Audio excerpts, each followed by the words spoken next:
Hi, this is Kyle, and this is the last video in the Getting Started series, and this one's on the subject of academic integrity. If you don't know exactly what that means right now, you're in the right place, because we're going to talk about that. This is kind of an introduction to academic integrity. So academic integrity, for our purposes, it refers to a kind of honest and moral behavior related to learning, research, and publishing in an academic setting. And Durham College has an academic integrity policy available at that link. It is not very fun to read, but I don't think it's important because of how fun it is. I don't know if you should necessarily read it. I'm going to give you the gist of the important parts now. The main reason, especially in our course, that a student would be considered academically dishonest is if they were using someone else's work as their own, with or without permission. And so that's when you hand in some work that someone else did at least part of the work on, and whether you had permission or not, if you are the one who took credit for it, that is considered academically dishonest. There are other things that are academically dishonest, such as sharing answers on a quiz or something like that, but the main thing we're looking at is taking credit for someone else's work. Providing someone else a copy of your work for them to use is also academically dishonest. In fact, it's quite possibly worse.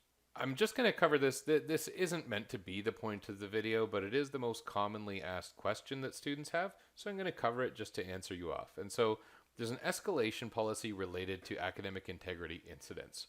And generally, as of this recording, if you're found to be academically dishonest, if you've cheated on an assignment essentially, the first offense is escalated to the dean's office, a note is made of it, and all students involved earn a grade of 0 on the assignment. For the second offense, and again this is generally true, for any student it typically results in an overall grade of 0 in the course where the incident happened. If a third offense happens, that typically results in a suspension from the program, meaning you are removed from the program for at least one full academic year before you can even come back. It is common, especially when I'm doing reports based on first offenses, for students to ask me, can I just get a warning this time? And my response to that is, well, you've been warned. You've been warned. And your first offense essentially is a warning. All you're getting is a 0 on the assignment. You're not getting a 0 in the course or anything else terribly impactful. So no, I personally don't do warnings. Some other professors do, but I like these to be handled centrally. So no, there are no warnings. We're just not going to copy other people's work. There are other academic integrity consequences besides just the escalation I discussed. So besides getting a 0 on a piece of work or being kicked out of a course or whatever, you can potentially get a colleague in trouble. If you use a colleague's work without their permission, we are looking at the potential of getting them in trouble. You're going to damage your reputation with faculty. I am very unlikely to recommend students that I find have been academically dishonest. You deprive yourself of the learning experience because our work is designed to be a learning experience. Our labs are meant to be part of the lesson, really. And so when you cheat on those labs, you haven't learned the concept you needed to get out of that lab. You're going to miss out on developing required skills for the workforce. That's sort of a different way of saying the same thing, but we are thinking of your career here. And when your employer needs you to do something and it's something you cheated on and you don't have that skill, that's an issue. You're also not developing the skill in referencing an academic honesty itself. Academic dishonesty can pretty much always be avoided by just referencing the source of the work that you got. So if you reference things properly, that is a skill you can develop. And in the programming field, that's a real thing. That's useful. Being able to properly reference code and go back and use that reference to develop a learning network. You're going to fall behind on work because you're going to miss the concepts you would have been developing. And if you take a 0 in a course, then it's potentially costly financially. We're talking about throwing away the money you paid to take the full course load. I did mention skills in referencing.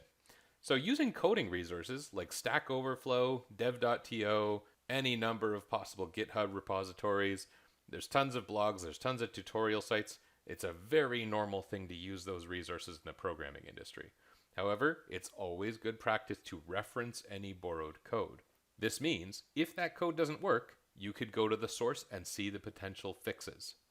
If the code stops working later, you can revisit the source and possibly shift the blame depending on who you're talking to.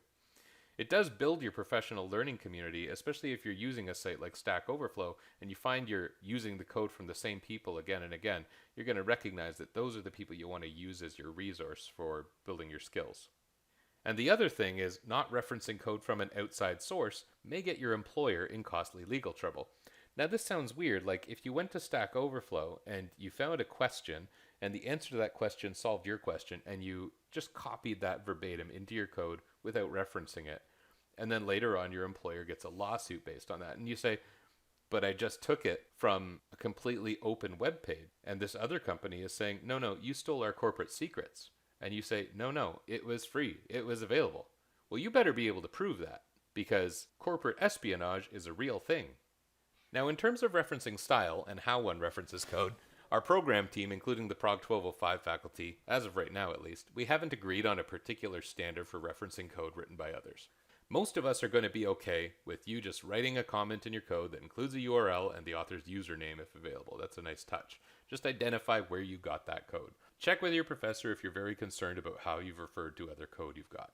As a general rule, the code we provide you, using our videos or using DC Connect, that's fair for you to use however you like, and I don't even care if you reference it. With regards to other students' work, we don't want to go there.